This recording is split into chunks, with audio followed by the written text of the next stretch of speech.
नमस्कार,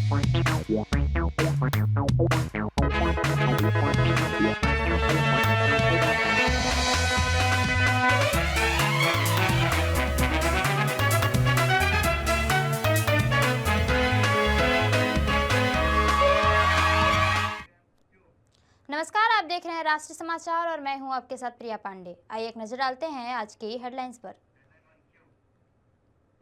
बांका में राहुल गांधी की सभा, बोले हरियाणा चुनाव बीजेपी ने चुराया, अब बिहार में कर रहे कोशिश। कांग्रेस एमएलए का भी वोटर लिस्ट में 2 बार नाम, वोट चोरी पर बीजेपी ने किया राहुल गांधी पर पलटवार। नवादा में पाकिस्तान जिंदाबाद के नारे लगे, निर्दलीय उम्मीदवार मोहम्मद कामरान के सामने घटना, पुलिस ने दर्ज किया एफआईआर। गन्ना किसानों ने शिवानंद पाटिल की कार पर चप्पल फेंकी, राज्य मंत्री बोले हम तय नहीं कर सकते कीमत। अमेरिका में एक दिन में 700 फ्लाइट कैंसिल, ट्रंप के शटडाउन से स्टाफ में कमी, 40 बड़े एयरपोर्ट्स ने उड़ानें घटाई। जिले में जनसभा को संबोधित करते हुए कांग्रेस नेता राहुल गांधी ने कहा कि हरियाणा का चुनाव भाजपा ने चोरी किया है। मैंने इसके साफ सबूत देश के सामने रखे हैं, लेकिन इस पर भाजपा और चुनाव आयोग ने जवाब नहीं दिया। सालों से नरेंद्र मोदी जी और अमित शाह चुनाव चोरी कर रहे हैं।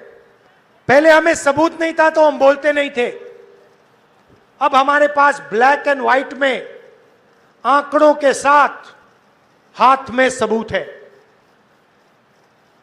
इसलिए हमने प्रेजेंटेशन किया और इसलिए मैं आज स्टेज से कह रहा हूं, 100% गारंटी देके कह रहा हूं कि हरियाणा की सरकार चोरी की सरकार है। हरियाणा का चीफ मिनिस्टर, हरियाणा की सरकार दोनों चोरी की सरकार है। हरियाणा चुनाव में गड़बड़ी का आरोप लगाकर नेता प्रतिपक्ष राहुल गांधी ने वोट चोरी का मुद्दा एक बार फिर जोरों शोरों से उठा दिया था, लेकिन अब बीजेपी नेता ने भी पलटवार के मूड में है। वे राहुल गांधी के आरोपों के जरिए ही उन्हें घेरने की कोशिश कर रही है। दरअसल मुंबई बीजेपी नेता अमित साटम ने एक्स पर राहुल गांधी को टैग करते हुए सवाल पूछा कि आपके विधायक का भी वोटर लिस्ट में 2 बार नाम है, आप इसका क्या जवाब देंगे। बता दें कि बीजेपी अध्यक्ष अमित साटम ने एक्सपोस्ट पर कांग्रेस विधायक असलम शेख के 2 वोटिंग कार्ड होने का आरोप लगाया। साटम ने विधायक असलम रमजान शेख के 2 जगह वोटर होने की जानकारी भी दी। अपने एक्सपोस्ट में अमित साटम ने वोटर लिस्ट की तस्वीरें भी डाली, जिसमें कांग्रेस विधायक का नाम 2 जगह दिख रहा है। गौरतलब है कि राहुल गांधी ने बुधवार को प्रेस कॉन्फ्रेंस करके बीजेपी और चुनाव आयोग पर निशाना साधा था। उन्होंने दावा किया था कि पिछले साल हुए हरियाणा विधानसभा चुनाव में 25 लाख फर्जी वोट के जरिए चुनाव चोरी किया गया है। हालांकि राहुल गांधी के इस दावे के कुछ घंटों बाद ही बीजेपी का रिएक्शन सामने आ गया था। राहुल गांधी ने कहा था कि मैं जो कह रहा हूं वह 100% सच है, एक पूरे राज्य को चुरा लिया गया है। इसके जवाब में केंद्रीय मंत्री किरेन रिजिजू ने राहुल गांधी के आरोपों को निराधार और झूठा बताया। उन्होंने कहा कि वह हरियाणा चुनाव में वोट चोरी का आरोप लगाकर निर्वाचन आयोग का अपमान कर रहे हैं।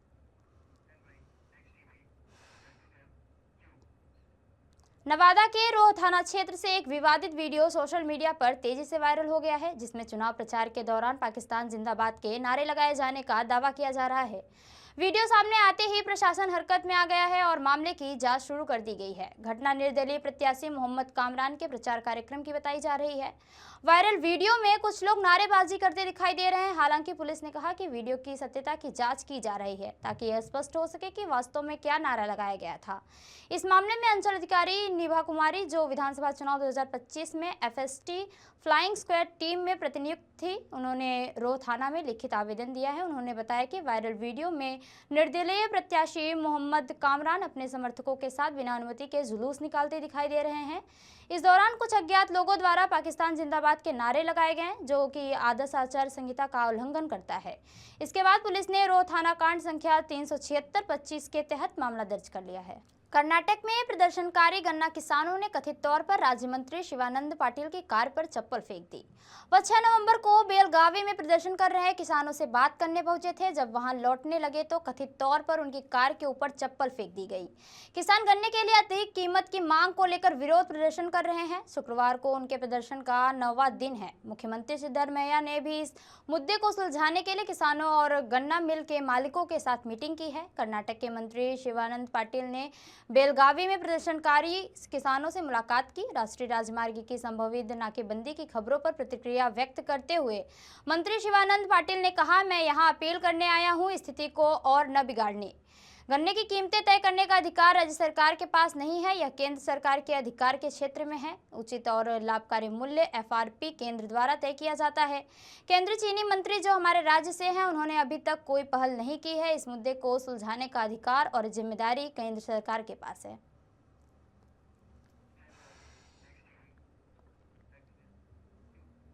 पीके ने पहले चरण में हुई बम्पर वोटिंग पर दिया बयान। बोले 14 तारीख को इतिहास लिखा जाएगा। जनता नए विकल्प को लेकर उत्साह में है और प्रवासी मजदूरों से बड़े पैमाने पर वोटिंग की है। वहीं इस चुनाव के एक्स फैक्टर में पीके ने किया जनसुराज की जीत का दावा। बोले बिहार में पहली बार युवाओं की वोटिंग सबसे अधिक हुई है। इतनी वोटिंग सरकार बनाए रखने के लिए नहीं होती है, बदलाव निश्चित है।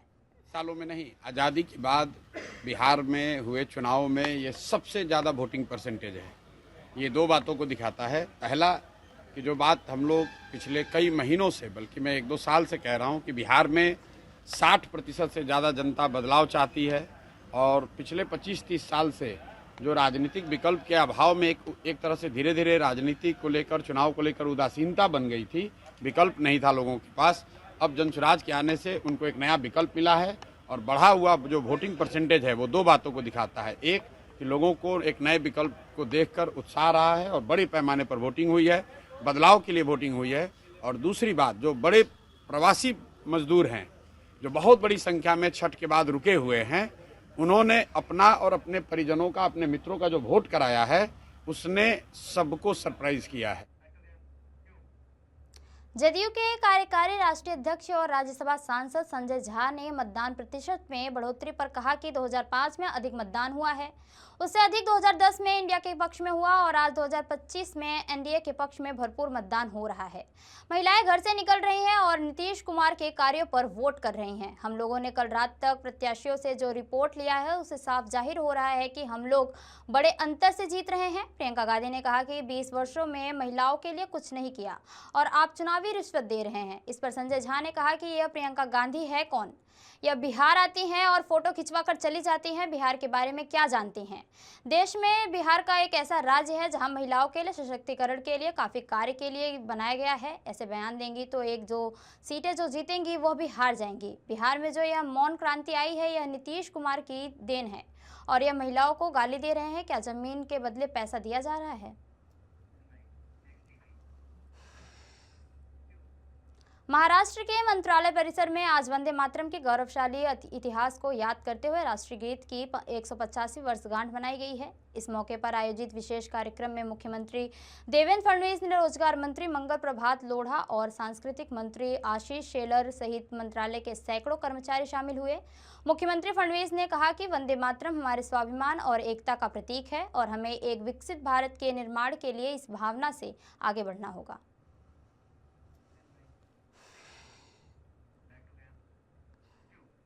दिल्ली एयरपोर्ट पर शुक्रवार को एयर ट्रैफिक कंट्रोल सिस्टम में तकनीकी खराबी की वजह से 100 से ज्यादा उड़ानों में देरी हुई है।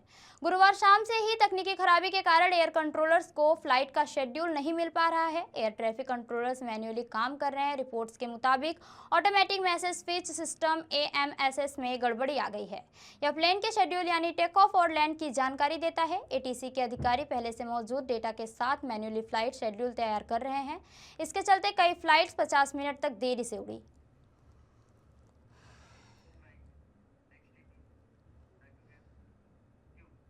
राजकोट जिले के धोराजी में बेमौसम बारिश से प्याज की फसल को भी काफ़ी नुकसान हुआ है। एक तरफ प्याज को पर्याप्त दाम नहीं मिल रहे हैं और वहीं दूसरी तरफ बेमौसम बारिश से प्याज की फसल खराब होने लगी है।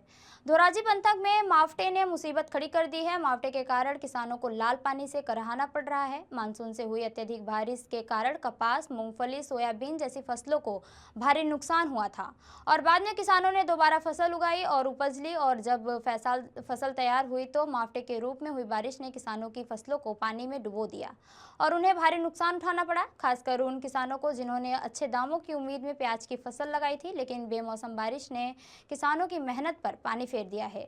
एक तरफ प्रकृति नाराज है और आसमानी आफत किसानों का पीछा नहीं छोड़ रही है, वहीं दूसरी तरफ ऐसा लग रहा है कि मानो सरकार भी किसानों से नाराज है। धोराजी पंथक के किसानों का कहना है कि उन्होंने अच्छे दाम मिलने की उम्मीद में प्याज की फसल लगाई थी, लेकिन एक तरफ बाजार में किसानों को प्याज के उचित दाम नहीं मिल रहे हैं। किसानों का क्या हाल है कि फसल बोने से लेकर उपज प्राप्त करने तक उन्होंने प्रति बीघा 15 से 20 हजार रुपए खर्च किए और जब फसल काटने का समय आया तो फसल गिरने से किसानों की रोजी रोटी छिन गई और किसानों को आर्थिक नुकसान भी उठाना पड़ा।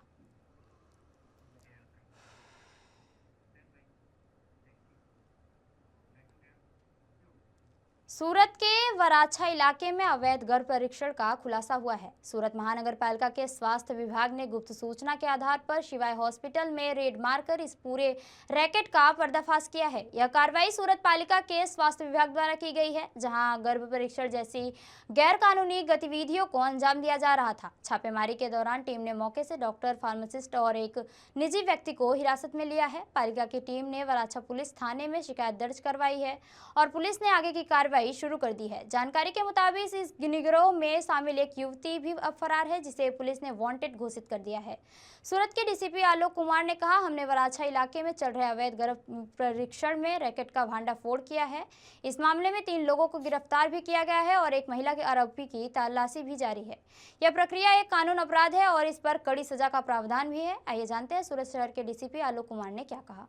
शहर के वराछा पुलिस स्टेशन के विस्तार में सीडीएचओ की टीम ने, जो कि पीसीपी एनडीटी एक्ट के तहत अप्रोप्रिएट अथॉरिटी है, उसने एक यहाँ पे रेड कंडक्ट किया। इसमें उन्होंने शिवाई हॉस्पिटल, जो कि लंबे हनुमान रोड के पास है, वहाँ पे उन्होंने रेड कंडक्ट किया और उनके पास ऐसी बातमी थी कि यहाँ पे गर्भ परीक्षण, जो कि गैर कायदेसर है भारतीय न्याय के हिसाब से, उसके तहत वहाँ पे गर्भ परीक्षण चल रहा है। वहाँ पे सीडीएचओ की टीम ने रेड किया।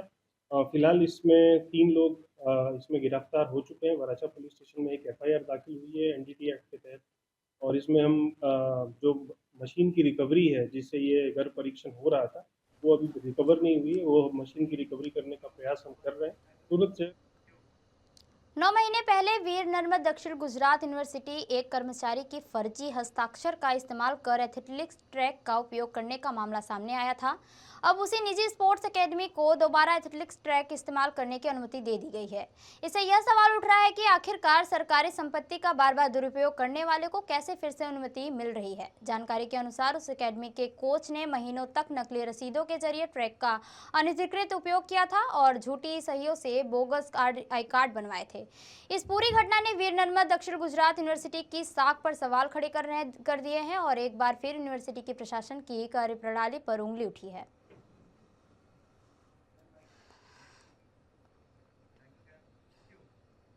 मोडासा से उत्तर भारत की यात्रा कर लौट रहे पर्यटकों के साथ हादसा हो गया। हादसे में 13 यात्री घायल हो गए। घटना शहर के वागजीपुर चौराहे पर हुई। पर्यटकों की निजी लग्जरी बस के ब्रेक आगे चल रहे आयशर ट्रक से टकराने से हादसा हो गया। निजी लग्जरी बस में 56 यात्री सवार थे, जिनमें से 13 यात्रियों को चोटें आई। सभी घायलों को 108 एम्बुलेंस की मदद से शाहरा रेफरल अस्पताल पहुंचाया गया। सौभाग्य से कोई हताहत होने की संभावना नहीं है।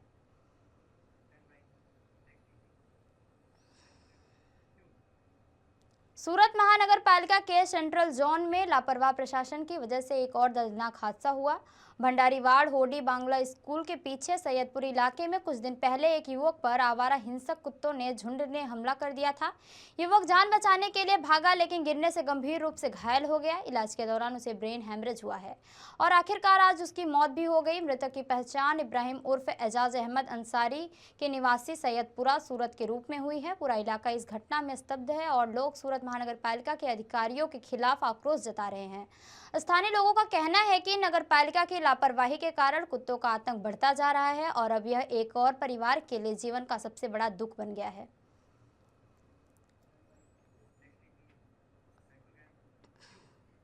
दस किलोमीटर की नौका को बचाने के लिए गोमा नदी में बैरल बेड़ा पर एक खतरनाक यात्रा पिछले 7 साल से कर रहा खतरनाक काम। ग्रामीणों को पंचामहाल कलोल तालुका के अलाली गांव से वाटा जाने के लिए मजबूर किया गया। ग्रामीणों को गोमा नदी पार करने के लिए अपना रास्ता खुद बनाना पड़ता था। मात्र 10 किलोमीटर कोई भी फेरों बचाने के लिए ग्रामीणों द्वारा प्लास्टिक बैरल से बनाई गई नाव पर खतरनाक ढंग से सवारी नहीं करता था। इतना ही नहीं, गांव के 500 से ज्यादा लोग हर दिन इसी तरह खतरनाक काम कर रहे हैं। पिछले अगस्त माह में डोंगी पलटने से एक व्यक्ति की मौत भी हो गई थी। सोमवार को 2 महिलाओं को डूबने से बचाया गया, लेकिन सिस्टम को कोई फर्क नहीं पड़ता। ग्रामीणों का हुए प्रतिनिधित्व सिस्टम के अभिनव के कारणों पर, जिसके कारण लोग रोजाना जान जोखिम में डालकर नदी में डोंगी में सफर करने को मजबूर हैं।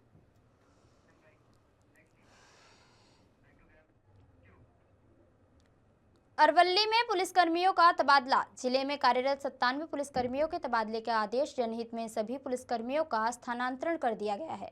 जिला पुलिस प्रमुख मनोहर सिंह जडेजा ने तबादले का आदेश दिया। पुलिसकर्मियों को तुरंत रिहा करने और अपने स्थानांतरण स्थान पर रिपोर्ट करने का आदेश दिया गया है।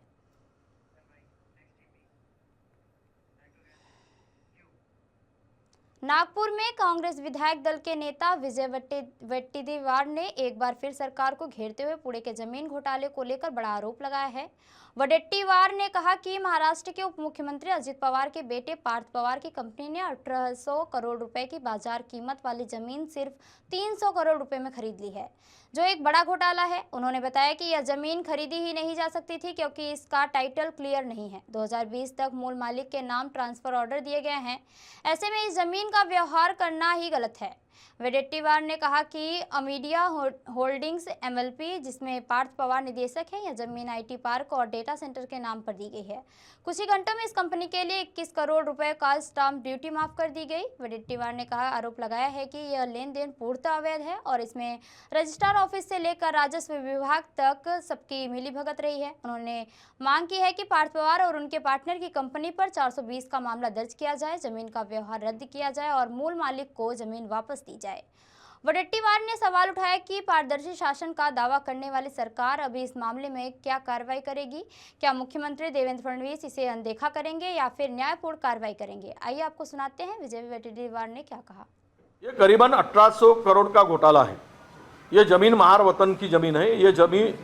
ये जगह को कोई खरीदी खत नहीं बना सकता है क्योंकि टाइटल इस जगह का क्लियर नहीं है। मूल मालिक के नाम से फेरफार का ऑर्डर, उसको ट्रांसफर करने का ऑर्डर या रिकॉर्ड में बदल करने का ऑर्डर कलेक्टर ने 2020 तक दिया है। अब ये इस स्थिति में इस जमीन का व्यवहार करके ये जो कंपनी है, इन कंपनी ने पार्थ पवार की और उनके पार्टनर की जो कंपनी है, इन्होंने हेराफेरी की है। ये 420 की है और इनके ऊपर ये जो भी किया है, इनके ऊपर कार्रवाई होने की आवश्यकता है, ऐसा मुझे लगता है। महिला विश्व कप 2025 का खिताब जीतकर देश का नाम रोशन करने वाली भारतीय महिला क्रिकेट टीम का महाराष्ट्र में भव्य सत्कार किया गया है। मुख्यमंत्री देवेंद्र फडणवीस ने मुंबई में आयोजित कार्यक्रम में टीम की 3 स्टार खिलाड़ियों को स्मृति मंदाना, जेमिमा ड्रेडिक्स और राधा यादव का सम्मान किया है। इस मौके पर मुख्यमंत्री ने घोषणा की इन तीनों खिलाड़ियों को प्रत्येक को 2.25 करोड़ रुपए का नगद इनाम भी दिया जाएगा। इसके साथ ही भारतीय टीम के हेड कोच अमोल मजूमदार, जो मुंबई के ही रहने वाले हैं, उन्हें 22.5 लाख रुपए के पुरस्कार की घोषणा की गई है। मुख्यमंत्री ने कहा कि भारतीय महिला टीम ने पूरे देश का गौरव बढ़ाया है और यह जीत हर भारतीय के लिए गर्व का क्षण है। आइए सुनते हैं इस सम्मान को लेकर क्या कुछ कह रहे हैं महाराष्ट्र के मुख्यमंत्री देवेंद्र फडणवीस। कि हम सभी के लिए और पूरे देश के लिए बहुत गौरव की बात है कि आईसीसी विमेंस वर्ल्ड कप में हमारी महिला टीम ने वर्ल्ड चैंपियन का खिताब जीता है। और अगर हम पूरा इतिहास देखें तो शायद 2 या 3 टीम ही अभी तक ये खिताब जीतती थी। पहली बार भारत ने इसको जीता है। पुणे जमीन घोटाले के आरोपों पर महाराष्ट्र के उप मुख्यमंत्री अजित पवार ने अपनी चुप्पी तोड़ते हुए सफाई दी है कि अजित पवार ने कहा कि इस मामले से उनका कोई लेना देना नहीं है और जो भी खबरें चलाई जा रही हैं उन्हें कोई जानकारी नहीं है। उन्होंने स्पष्ट किया कि वे किसी भी गलत काम या अनियमितता को बर्दाश्त नहीं करेंगे और खुद इस पूरे मामले की जानकारी लेंगे। अजित पवार ने कहा कि उन्होंने कभी किसी भी अधिकारी को यह नहीं कहा कि किसी रिश्तेदार या पार्टी कार्यकर्ता को फायदा पहुंचाया जाए। अजित पवार ने कहा कि अगर कोई व्यक्ति नियमों के खिलाफ या गैरकानूनी तरीके से कुछ कर रहा है तो वे उसका समर्थन नहीं करेंगे, चाहे वो उनका करीबी ही क्यों ना हो। उन्होंने यह भी कहा कि मुख्यमंत्री को इस मामले की जांच करनी चाहिए और सच्चाई सामने लाना चाहिए, उनकी जिम्मेदारी है। और अजित पवार ने दोहराया कि वे हमेशा नियमों और कानून के पालन करते आए हैं और किसी भी मुद्दों से कभी पीछे नहीं हटे हैं। आइए सुनते हैं पुणे के जमीन घोटाले के आरोपों पर महाराष्ट्र के उप मुख्यमंत्री अजित पवार ने क्या कहा। सुप्रीम कोर्ट ने शुक्रवार को कहा कि 25 जून को अहमदाबाद में हुए विमान हादसे के लिए पायलट को दोषी नहीं ठहराया जा सकता। जस्टिस सूर्यकांत और जस्टिस जॉय माल्या बागची की बेंच ने कहा कि देश में कोई भी यह नहीं मानता कि यह पायलट की गलती थी। प्रारंभिक जांच की रिपोर्ट के मुताबिक पायलट के खिलाफ कोई आरोप नहीं है। सुप्रीम कोर्ट ने अहमदाबाद प्लेन हादसे में मारे गए पायलट में से एक सुमित सभरवाल के 91 साल के पिता पुष्कर राज सभरवाल की याचिका पर यह बात कही है। पुष्कर ने हादसे की स्वतंत्र जांच की मांग भी की है, जिस पर कोर्ट ने केंद्र और डीजीसीए से जवाब मांगा है। इस याचिका पर 10 नवंबर को एक साथ और एक मामले के साथ सुनवाई की जाएगी। 12 जून को एयर इंडिया की अहमदाबाद से लंदन जा रही फ्लाइट AI-171 क्रैश हो गई थी। हादसे में प्लेन सवार थे 230 यात्री और 12 क्रू मेंबर समेत 241 लोगों की मौत हो गई थी। वहीं जहां प्लेन गिरा था वहां मौजूद 29 लोग मारे गए थे। हादसे में गुजरात के पूर्व मुख्यमंत्री विजय रूपाणी का भी निधन हो गया था। याचिकाकर्ता ने कोर्ट को बताया कि वॉल स्ट्रीट जर्नल की एक खबर में दावा किया गया था कि हादसा पायलट की गलती से हुआ था। रिपोर्ट ने भारत सरकार के एक गुमनाम सोर्स का हवाला दिया था। हालांकि बेंच ने यह साफ कर दिया है कि विदेशी मीडिया की रिपोर्ट भारत में जुडिशियल सिस्टम को प्रभावित नहीं करेगी।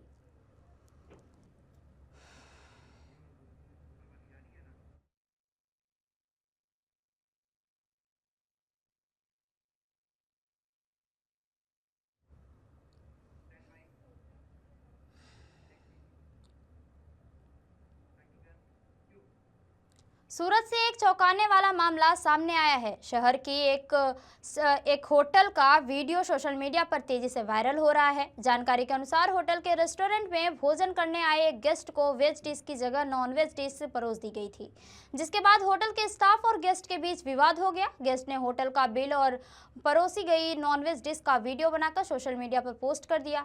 अब यह वीडियो तेजी से वायरल हो रहा है, जिसमें होटल का बिल और नॉन-वेज डिश साफ तौर पर दिखाई दे रही है, लेकिन इसकी पुष्टि राष्ट्रीय समाचार नहीं करता है। घटना के बाद लोगों में नाराजगी देखी जा रही है, जबकि होटल प्रबंधन की ओर से अभी तक कोई आधिकारिक प्रतिक्रिया सामने नहीं आई है।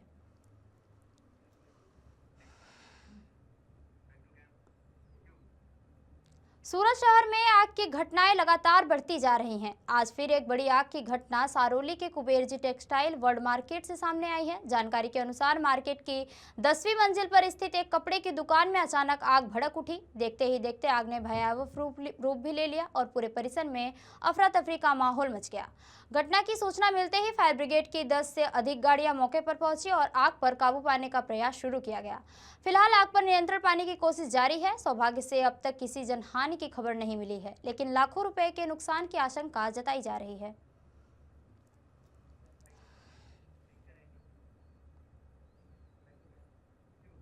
तो ये रही अब तक की खास खबरें, और खबरों के लिए बने रहिए हमारे साथ। तब तक के लिए नमस्कार।